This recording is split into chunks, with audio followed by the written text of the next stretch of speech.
keterlibatan oknum pegawai Kementerian Komunikasi dan Digital dalam kasus situs judi online. Pemirsa, judi online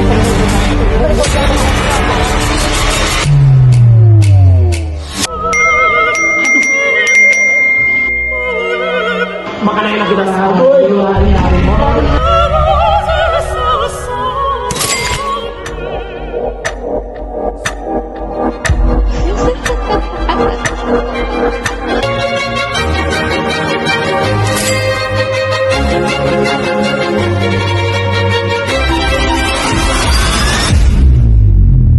Assalamualaikum warahmatullahi wabarakatuh.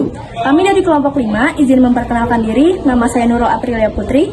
Nama saya Nabila Dia Fadila. Nama saya Finan Dini. Nama saya Raisa Marinalta. Nama saya Muhammad Bagus Citra. Nama saya Julian Rido Pratama. Nama saya Cahina Tevia. Di sini kami akan membahas mengenai isu global judi online di Kamboja yang menargetkan pasar Asia. Judi online kini menjadi salah satu masalah sosial yang serius di Indonesia. Meskipun dilarang oleh pemerintah, praktik ini justru berkembang pesat dan merambah di semua lapisan masyarakat. Orang dan lembaga riset digital menunjukkan bahwa Indonesia termasuk salah satu negara dengan jumlah pemain judi online terbanyak di dunia. Fenomena ini tidak hanya melibatkan pemain, tetapi juga pihak-pihak yang mempromosikan jaringan judi online internasional. Salah satu pusat aktivitas judi online berada di Kamboja, tepatnya di kota Sihanoukville atau Kampung Sam. Kota ini dikenal sebagai kota kasino dan menjadi basis bagi sindikat internasional untuk mengoperasikan situs judi online yang mentargetkan pasar Asia termasuk Indonesia. Modus yang digunakan sangat beragam. Sindikat menawarkan pekerjaan dengan gaji tinggi untuk merekrut orang Indonesia agar bekerja di pusat operasi judi online di Kamboja. Namun banyak akhirnya terjebak dan menjadi korban penipuan, bahkan tidak jarang disekat dan mengalami kekerasan. Data Kompas mencatat bahwa jumlah warga negara Indonesia yang terlibat menjadi korban judi online di Kamboja meningkat tajam hingga 91 kali lipat dalam 3 tahun terakhir. Fenomena ini menunjukkan betapa besarnya ancaman judi online terhadap masyarakat, baik secara ekonomi maupun sosial. Lalu, bagaimana peran pemerintah, aparat, dan masyarakat dalam menghentikan praktik ini? Itulah yang akan kita bahas lebih lanjut. Untuk memahami bagaimana Kamboja dapat menjadi pusat dari judi online, kita harus kembali ke masa lalu. Awalnya, Kamboja mengizinkan perjudian hanya sebagai bentuk strategi untuk menarik para investor asing. Pemerintah Kamboja memberikan lisensi kepada para pengusaha untuk membuka kasino secara legal. Namun, seiring berjalannya waktu, kasino-kasino tersebut tidak hanya melayani pengunjung secara langsung. Mereka mulai berdalih ke platform online untuk menjangkau pasar yang lebih luas, khususnya negara-negara yang melarang perjudian, termasuk Indonesia.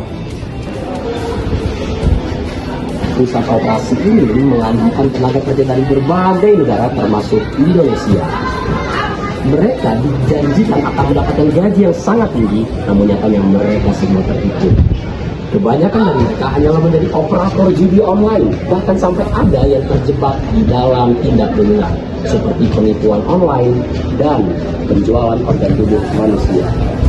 Salah satu trik yang paling sering digunakan oleh sindikat tersebut adalah membuka lowongan kerja melalui media sosial. Tentu lowongan kerja tersebut merupakan lowongan palsu. Setibanya mereka di Kamboja, paspor mereka akan disita dan mereka semua dipaksa untuk bekerja di perusahaan-perusahaan ilegal. Lalu apa yang dilakukan untuk menghentikan ini? Pemerintah Indonesia sudah melakukan pemblokiran situs judi online, tetapi sindikat selalu mencari cara baru untuk selalu beroperasi. Penindakan hukum akan terus berlanjut, tetapi tanpa kesadaran masyarakat, hal ini akan terus berulang.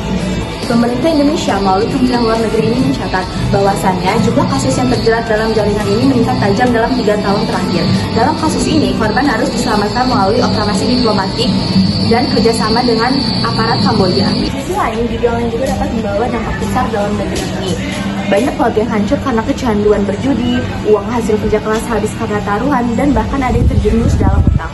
Fenomena ini semakin mengkhawatirkan karena teknologi dapat membuat akses ke situs judi online semakin mudah. Yang terpenting, masyarakat harus memahami bahayanya judi online baik secara ekonomi, hukum, hukum maupun psikologis.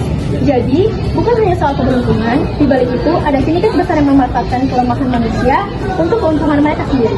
Kalau kita hubungkan isu global judi online di Kamboja dengan sikap berbasis Pancasila, tanggapan ini bisa diarahkan untuk mengembangkan solusi maupun sikap.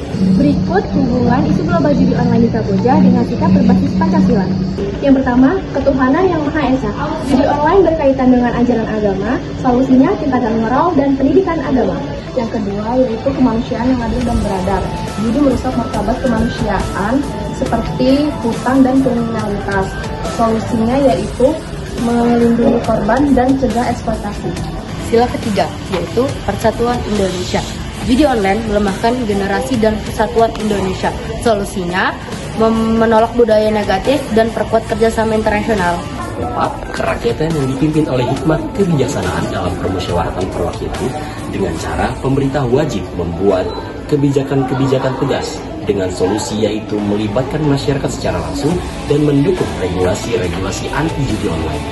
Yang kelima, keadilan sosial bagi seluruh rakyat Indonesia. Judi memberikan ketidakadilan bagi semua orang. Solusinya ialah dengan membuka lapangan kerja yang sehat dan memberikan edukasi literasi digital. Stop judi online, hidupkan generasi emas Indonesia. Sekian dari kami. Wassalamualaikum warahmatullahi wabarakatuh.